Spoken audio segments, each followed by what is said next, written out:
Assalomu alaykum aziz ota-onalar. Bugun siz bilan bolangiz tez-tez yig'layaptimi? Shu haqida gaplashamiz. Aslida u bekorga yig'lamaydi. Hozir siz eng asosiy 5 ta sabab va ularni qanday hal qilishni o'rganasiz. Birinchi sabab ochlik, eng oddiy sabab. Bola och bo'ladi. Kichkina bolalar aynan shu sababdan ko'p yig'laydi. Vaqtida ovqat bering. Ikkinchi sabab uyqu yetishmasligi. Bola charchagan bo'lsa, u injiq bo'lib yig'laydi. Vaqtida uxlatish, rejim qilish kerak. Uchinchi sabab e'tibor yetishmasligi. Ba'zan bola shunchaki mehr va e'tibor xohlaydi. Uni quchoqlang va gaplashing. To'rtinchi sabab og'riq yoki noqulaylik. Tish chiqishi yoki qorin og'rig'i ham sabab bo'lishi mumkin.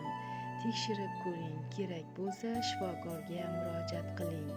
Beshinchi sabab zerikish. Bola zeriksa ham yig'laydi. Bola bilan o'yin o'ynang, uni band qiling.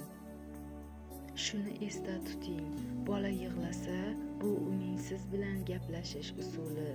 Uni tushunishga harakat qiling. Bizni yo'qotib qo'ymaslik uchun obuna bo'lishni unutmang.